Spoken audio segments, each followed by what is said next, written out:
प्यारे बच्चों, हिंदी की कक्षा में आपका एक बार फिर से स्वागत है। जैसा कि आप जानते हैं, आज हम अपने पाठ के अभ्यास प्रश्न कर रहे हैं और कल हमने भाषा के अंतर्गत जो प्रश्न आते हैं जो कि व्याकरण से संबंधित होते हैं उनको किया था। तो हमने संज्ञा शब्द का हम कहेंगे इसका उपयोग करके देखा था कि पाठ में कौन कौन से संज्ञा शब्द आए। तो पहले हमने परिभाषा तो हमने याद ही थी। आज हमने अपने पाठ के संज्ञा शब्दों को छांट कर लिखा था किन किन श्रेणियों में, जानवरों के नाम, उसके बाद एक श्रेणी थी जगहों के नाम और तीसरा था चीज़ों के नाम। तो हमने संज्ञा शब्द का हम कहेंगे उपयोग करके देखा था पाठ के अपने चौथे पाठ चतुर्विदड़ में से हमने छांटे थे। अगर किसी को छांटना आ गया संज्ञा शब्द को तो वो आसानी से कुछ भी कर सकता है। तो मतलब उसको ये संज्ञा का कॉन्सेप्ट क्लियर हो गया। अब आगे चलते हैं। कल हमने आपको सर्वनाम के बारे में बताया था। इस पाठ में दूसरा प्रश्न था पढ़ो और समझो। तो स्वयं के लिए किन किन शब्दों का हम प्रयोग करते हैं? मैं, मेरा, मुझे। और अपनों के लिए ये मैं, मेरा, मुझे, ये तो क्या है? एक वचन अपने स्वयं के लिए हुआ। और बहुवचन में अपनों के लिए हम करते हैं हम, हमारा, हमें। उसके बाद किसी अन्य के लिए, दूसरे के लिए हम करते हैं तू, तेरा, तुझे, एक वचन। तुम, तुम्हारा, तुम्हें। तो ये दूसरों के लिए किए जाने वाले सर्वनाम थे। अन्य के लिए हम कहते हैं वह, उसका, उसे, अगर वो एक वचन है। अगर वे बहुवचन हैं तो वे, उनका, उन्हें। ये था हमारा सर्वनाम के बारे में हमने इसका जाना। सर्वनाम क्या होते हैं, परिभाषा आपको पता है। संज्ञा के स्थान पर इनका प्रयोग किया जाता है। आज हम जो है रू की मात्रा जो है, र में अगर छोटा ऊ लगता है, रू, छोटा ऊ और बड़ा रू, इनका हम लोग इन्हें कैसे ये शब्द रचना करते हैं उनके बारे में जानेंगे और इनके हम तीन उदाहरण भी आज लिखेंगे। तो प्रश्न रहेगा हमारा तीसरा, भाषा से के अंतर्गत है और हम इसको करते हैं आज। ये भाषा से के अंतर्गत है। भाषा से प्रश्न है तीसरा, पढ़ो,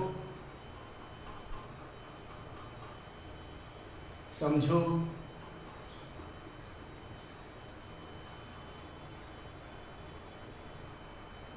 और तीन शब्द लिखो। और तीन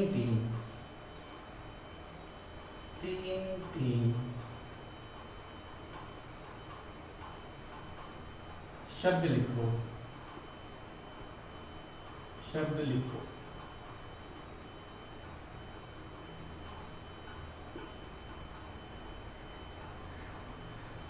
र हलंत जमा ऊ, रू।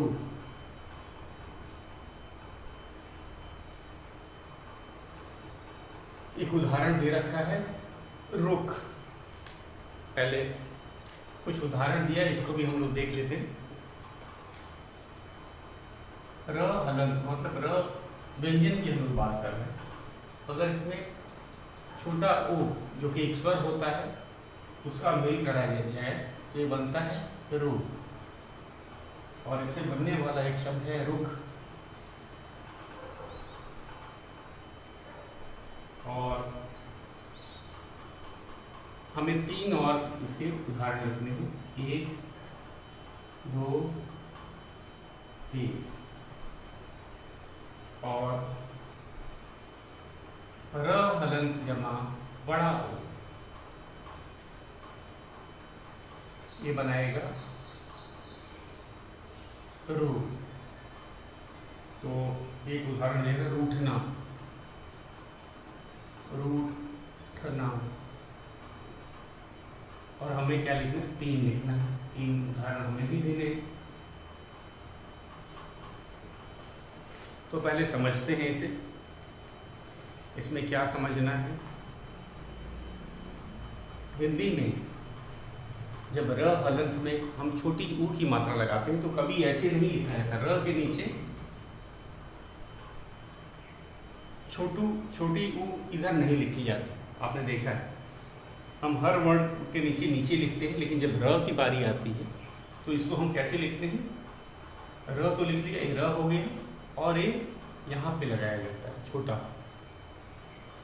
तो ये इस तरह से नहीं लिखा जाता है हिंदी में, ये इस तरह से लिखा जाता है। उसी तरह अगर हम बड़े ऊ की बात करें तो ये हो गया र, और इसमें बड़े ऊ की मात्रा इस तरह नहीं लगाई जाती है, ये इस तरह लिखा जाता है। तो ये इस तरह नहीं लिखा जाता, र के नीचे बड़ा ऊ या छोटा ऊ की मात्रा नहीं लगाई जाती है। तो अब हम जान गए र हलंत का क्या है नाम, इसका अर्थ क्या होता है, पहले हम लोग समझ लेते हैं। बहुत से बच्चों को, जैसे हम ने जब व्यंजन आपको बताया था, तो व्यंजन को का लिखित रूप जो है शुद्ध व्यंजन र हलंत करके ही लिखा जाता है। लेकिन व्यंजन अगर बोलने की उच्चारण की दृष्टि से की जाए तो हम शुद्ध व्यंजन को बोल नहीं सकते। हमें अगर शुद्ध व्यंजन को बोलना है तो हमें स्वरों की सहायता लेनी पड़ती है। लेकिन जो स्वर होते हैं वो स्वतंत्र रूप से बोले जा सकते हैं, वो किसी सहायता के लिए वे निर्भर नहीं करते। उच्चारण की दृष्टि से हम बात कर रहे हैं, ध्यान दीजिएगा। उच्चारण की दृष्टि से जो है व्यंजन स्वयं स्वतंत्र रूप से नहीं बोले जाते हैं, उन्हें बोलने के लिए हमें स्वर की सहायता अ की लेनी पड़ती है। तो अगर ये जो र हल का निशान है या हलंत का निशान है, ये दर्शाता है कि इसमें कोई स्वर नहीं है, और शुद्ध रूप से देखा जाए तो ये र व्यंजन है। इसमें लगा है स्वर छोटा ऊ, और ये इस तरह से लिखा जाता है हिंदी में। मैंने कहा कि ये मात्रा छोटा ऊ के नीचे नहीं दी जाके, बल्कि ठीक र के बीच में लगती है, जिस तरह मैंने लिख रखा है।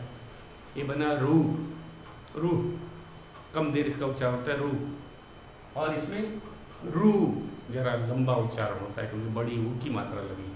ये दोनों में अंतर है।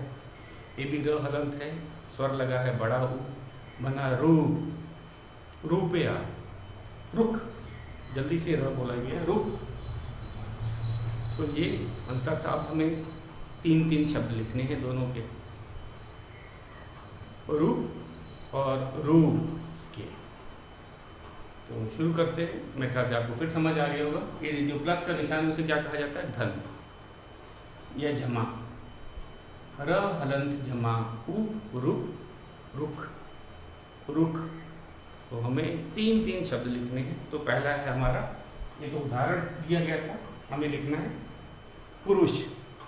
इसमें भी र का उच्चारण कम दे रहे हैं, आप देखेंगे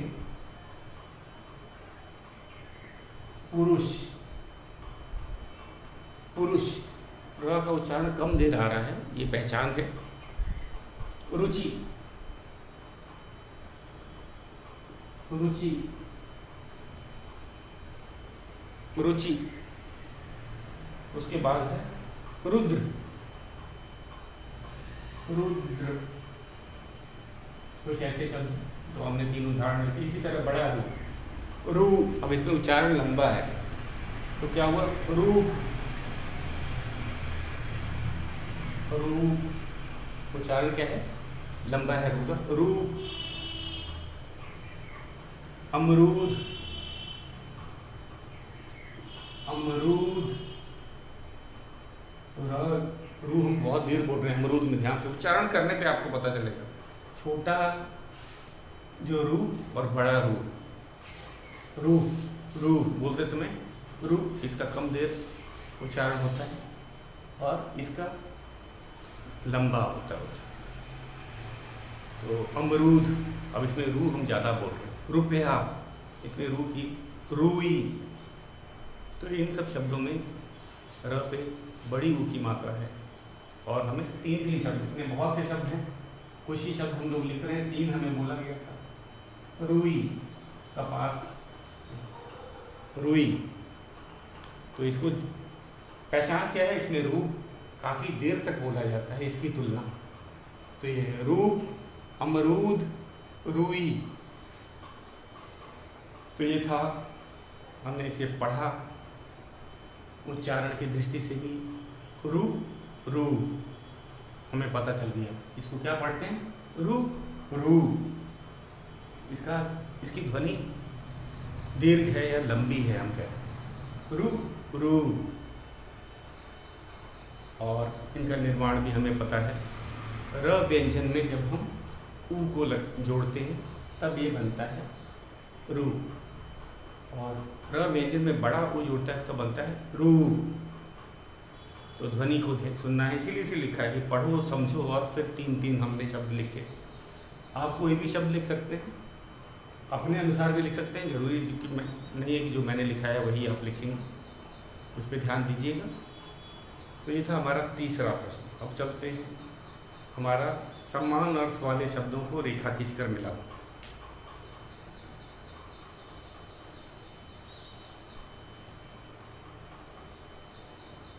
समानार्थी को आपको पता है कि समानार्थी बोलते हैं, समानार्थक शब्द बोलते हैं, पर्यायवाची शब्द बोलते हैं, इनका अर्थ समान हो, अर्थ की दृष्टि से वे समान होते हैं। तो ये चौथा प्रश्न है हमारा, समान अर्थ वाले, समान अर्थ वाले शब्दों को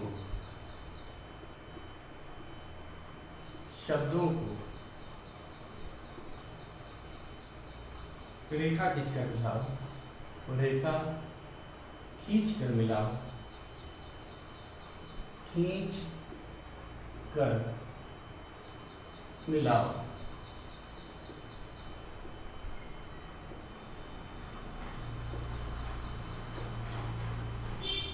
मैं लिख देता हूं पहले, यहाँ पे पहले जो शब्द दे रखे, हिम्मत, दूसरा है शक्तिशाली,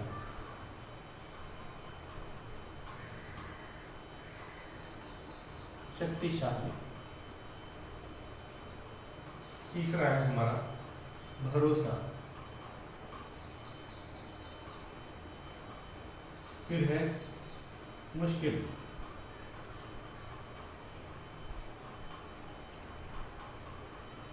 मुश्किल, फिर है जान, फिर जवाब, जवाब, फिर है भयानक,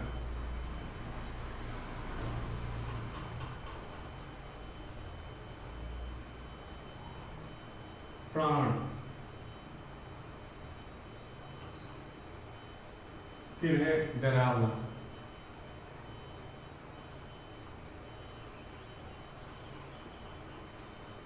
फिर है उत्तर, फिर है साहस,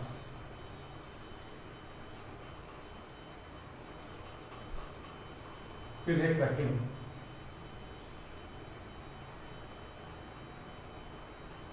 फिर है ताकतवर,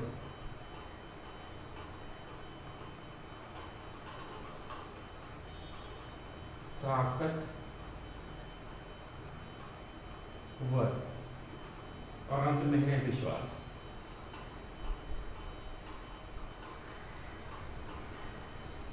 मिलान करना है, बहुत आसान है, आपको पता ही है।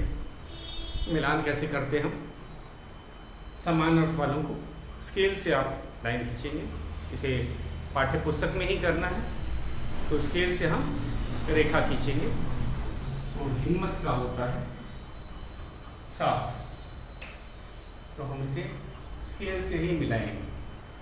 हिम्मत शब्द का साहस, शक्तिशाली का दे रखा है ताकत। आगे चलते हैं, भरोसा, भरोसा का होता है विश्वास। मुश्किल का होता है कठिन। जान का होता है प्राण।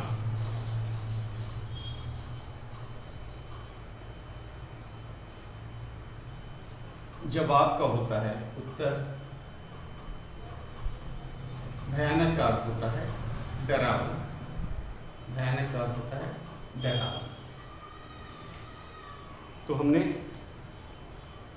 इस तरह से मिलान करना है। समान अर्थ वाले शब्दों को आपको पता है, इसका नाम समानार्थक शब्द भी बोलते हैं। समान अर्थ वाले शब्द, पर्यायवाची शब्द भी कहा जाता है। तो इनका अर्थ एक समान होता है और ये हमारे पाठ के ही सभी शब्द हैं। आपने देखा होगा, याद आ गया आपको। तो आप इस तरह से इसे पाठ्य पुस्तक में ही करेंगे, इसका मिलान आपको आसानी से कर पाएंगे। तो ये तो ज़्यादा, इसमें फिर से एक बार मैं पढ़ देता हूँ, उसके बाद हम 5वें प्रश्न पे चलते हैं। हिम्मत का होता है साहस। शक्तिशाली का होता है ताकतवर। भरोसा का होता है विश्वास। मुश्किल का होता है कठिन। जान का को प्राण भी कहते हैं।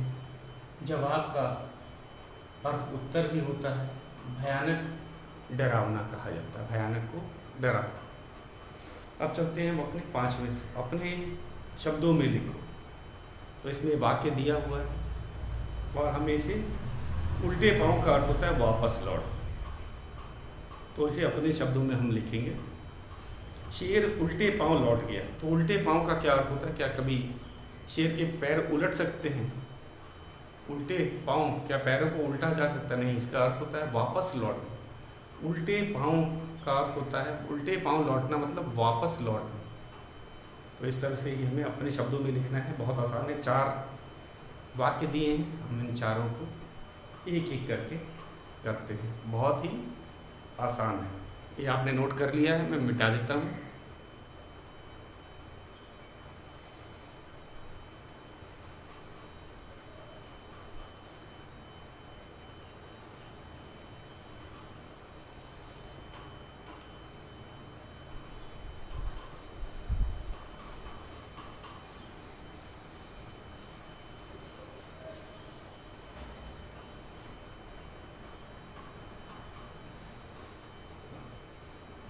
हाँ, तो अगला है हमारा 5वां प्रश्न है। अपने शब्दों में लिखो। अपने शब्दों में लिखो। अपने शब्दों में लिखो।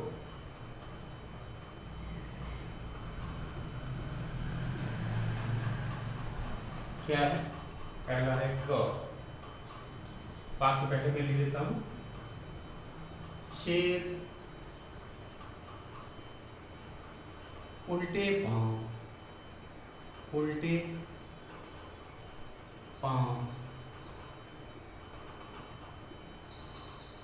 लौट गया।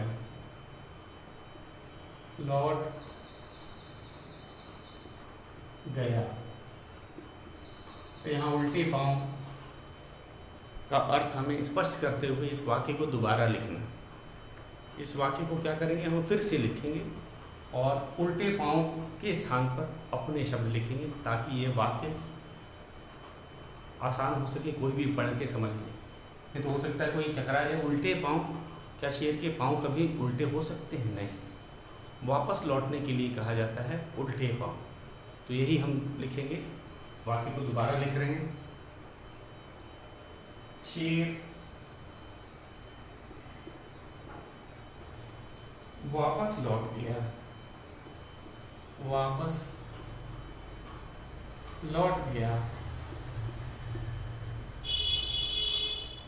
लौट गया। ख है हमारा गीदड़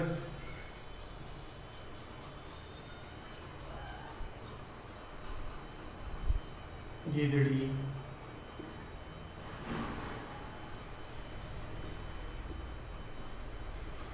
की बात सुनकर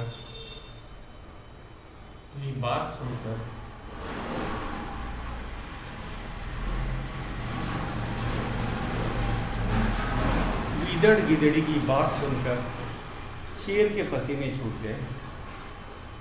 शेर के पसीने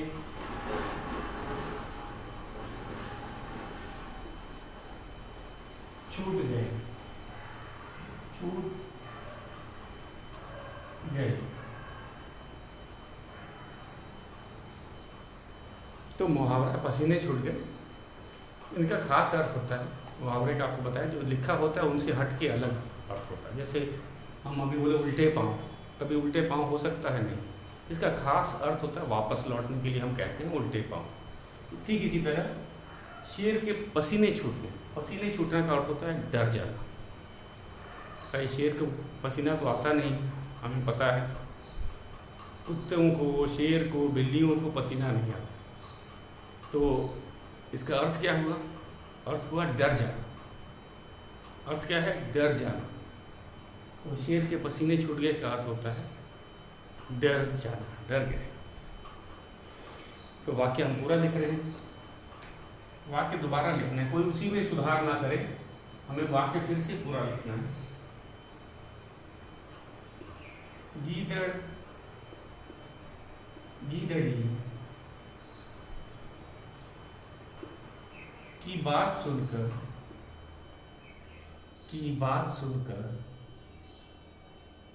गीदड़ गीदड़ी की बात सुनकर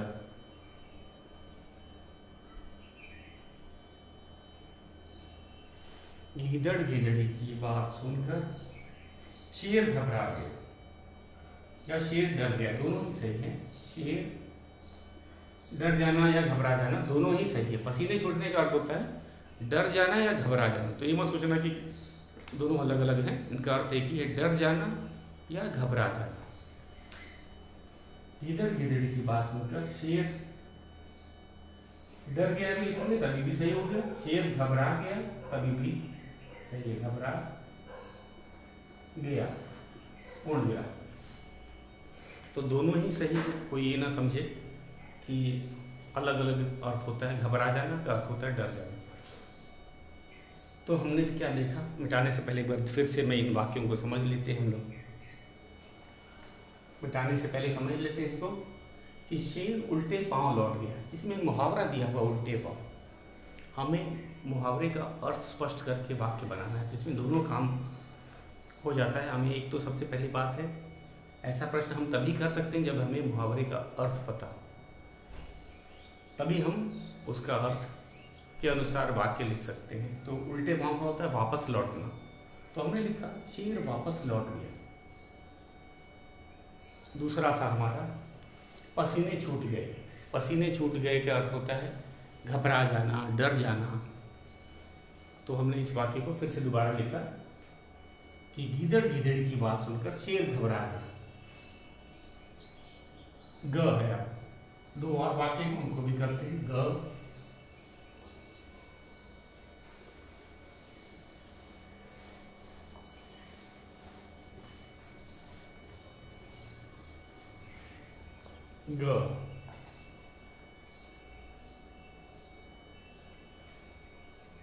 शेर दुम दबाकर भागा।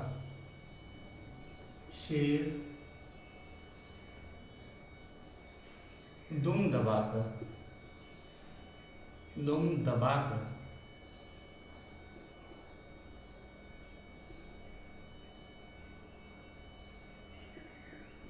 भागा।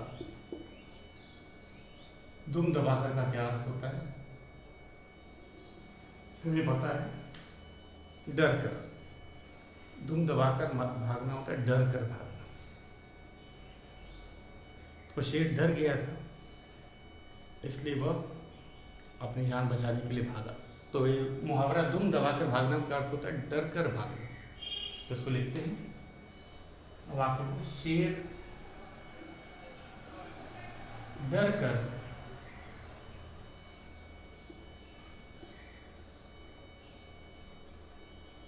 भागा। बहुत आसान है।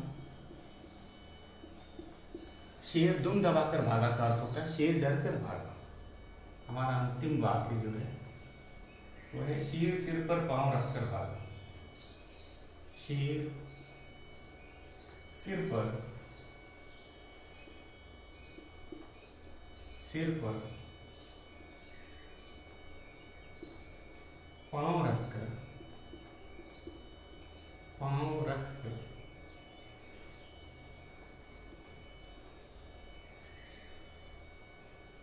भागो।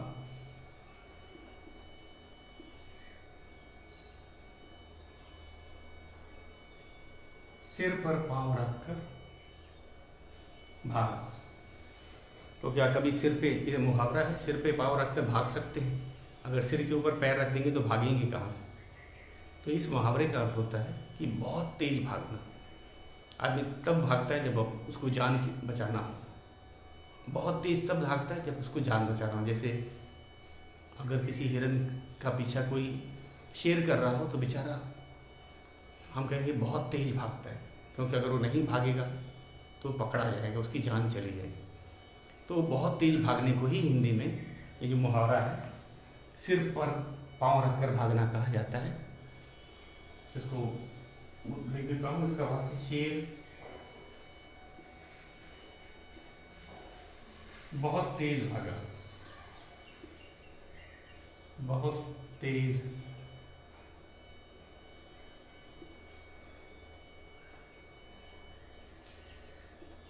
भागा, पूर्णिया। तो ये था हमारा लिखित प्रश्न। ये बहुत आसान था, आपने कर ही लिया है। अगला हमारा है मुखौटा बनाने का। आपका है, शेर दुम दबाकर भागा का अर्थ होता है शेर डर कर भागा। शेर सिर पर पाँव रखकर भागा का अर्थ होता है शेर बहुत तेज भागा। तो आपने कर लिया, बहुत आसान था। अब हम करेंगे अब करने की बारी।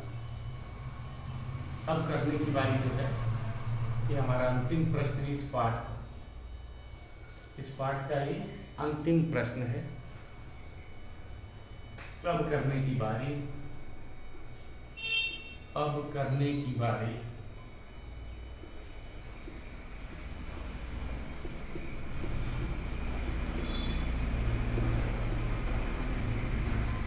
अब करने की बारी। तो इसके अंदर कौन कौन से प्रश्न हैं, इसको एक बार देख लेते हैं।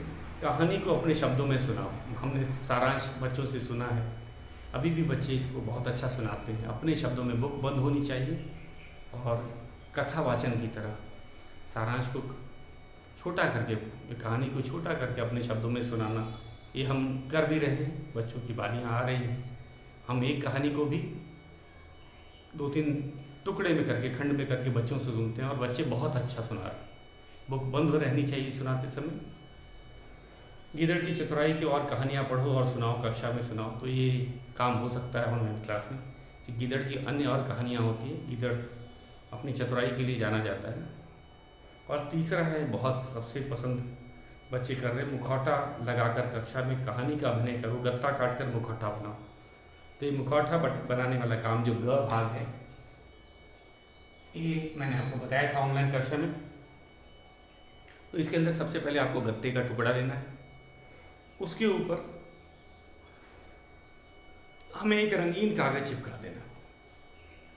अगर आपके पास रंग हैं तो आप सफ़ेद कागज भी उसमें चिपका सकते हैं और अपने चेहरे के अनुसार आँख के लिए जगह छोड़ दें। और उसके बाद इसी तरह हम बनाएंगे, मुखौटा बनाना है।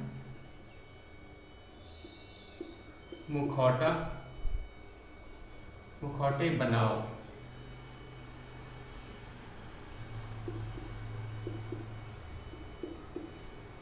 और एक रबर बैंड से, मैंने कहा इसके अपने सिर के ऊपर मुखौटा कैसा टिकेगा, उसके लिए एक रबर बैंड की ज़रूरत पड़ेगी।